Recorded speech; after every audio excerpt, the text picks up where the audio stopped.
थेट वार्ता चॅनलवर आपलं मनपूर्वक स्वागत आहे। 10वी म्हटलं की विद्यार्थी जीवनातील एक महत्त्वाचा टप्पा।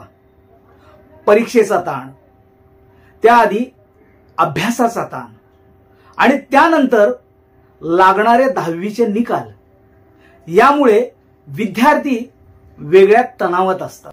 विद्यार्थ्यांना जितका ताण असतो त्यापेक्षा पालक जास्त काळजीत असतात।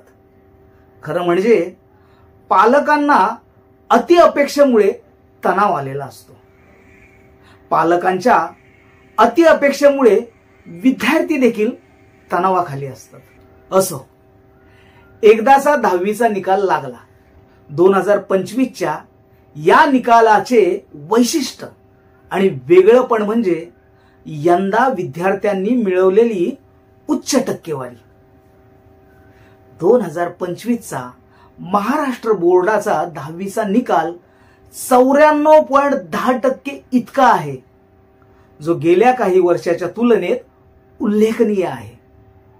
कोकण विभागाने 98.82 टक्केवारीसह राज्यात अव्वल स्थान पटकावले, तर नागपूर विभागाचा निकाल 90.78% असा सर्वात कमी राहिला। मागील वर्षाप्रमाणे यंदा देखील कोकणने सातत्याने उत्कृष्ट कामगिरी केली आहे। दरवर्षीप्रमाणे यंदाही मुलींनी मुलांपेक्षा सरस कामगिरी केली आहे। मुलींची उत्तीर्ण टक्केवारी मुलांपेक्षा जास्त आहे, जे यंदाच्या निकालाचे एक महत्त्वाचे वैशिष्ट्य आहे।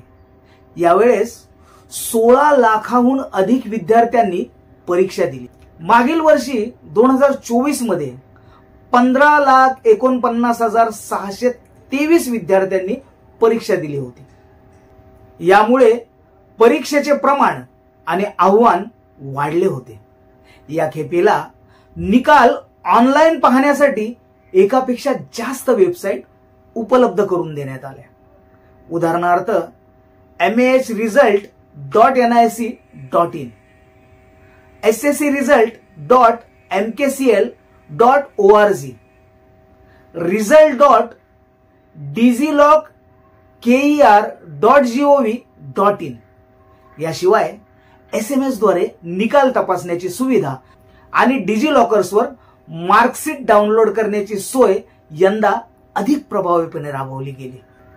विशेष म्हणजे यंदा राज्यभरात कॉपीमुक्त परीक्षा घेण्यात आल्या, ज्यामुळे निकालाची विश्वासार्हता आणि पारदर्शकता वाढली। देशभरात आपत्कालीन परिस्थिती असतानाही शिक्षण मंडळाने वेळेवर निकाल जाहीर केला, जे प्रशासकीय कार्यक्षमतेचे द्योतक आहे। ज्यामुळे सकाळी 11 वाजता विभागीय टक्केवारी जाहीर करण्यात आली, ज्यामुळे विद्यार्थ्यांना आणि पालकांना स्पष्ट माहिती मिळाली। यंदा 100% गुण मिळवणाऱ्या विद्यार्थ्यांची संख्या आणि विभागीय कामगिरी यावर विशेष लक्ष देण्यात आले। या सर्व बाबी यंदाच्या 10वीच्या निकालाला विशेष आणि वेगळं बनवतात। यंदा शिक्षण मंडळाने निकालाच्या पारदर्शकतेसाठी आणि विद्यार्थ्यांच्या सोयीसाठी घेतलेल्या उपाययोजनांमुळे यंदाचा निकाल अधिक विश्वासार्ह आणि प्रभावी ठरला आहे। थेट वार्ता चॅनलच्या वतीने पास झालेल्या सर्व विद्यार्थ्यांचे अभिनंदन। जे नापास झालेत किंवा ज्यांना कमी टक्केवारी मिळाली, त्या विद्यार्थ्यांनी नव्या उमेदीने पुन्हा अभ्यासाला सुरुवात करावी। खचून जाऊ नये, कारण 10वी नापास किंवा कमी टक्केवारी मिळाली म्हणजे सर्व काही संपले असे नाही। परीक्षेत मार्क्स कमी मिळाले म्हणून तुमच्यात गुणवत्ता नाही असेही नाही।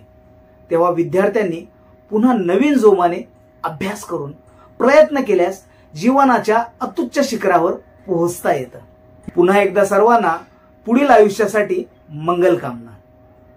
तर तुम्हाला हा व्हिडिओ कसा वाटला ते कमेंट बॉक्समध्ये जरूर लिहा आणि अशाच नवनवीन व्हिडिओंसाठी चॅनलला सबस्क्राइब करा आणि या व्हिडिओला शेअर करा। जय भीम, जय संविधान।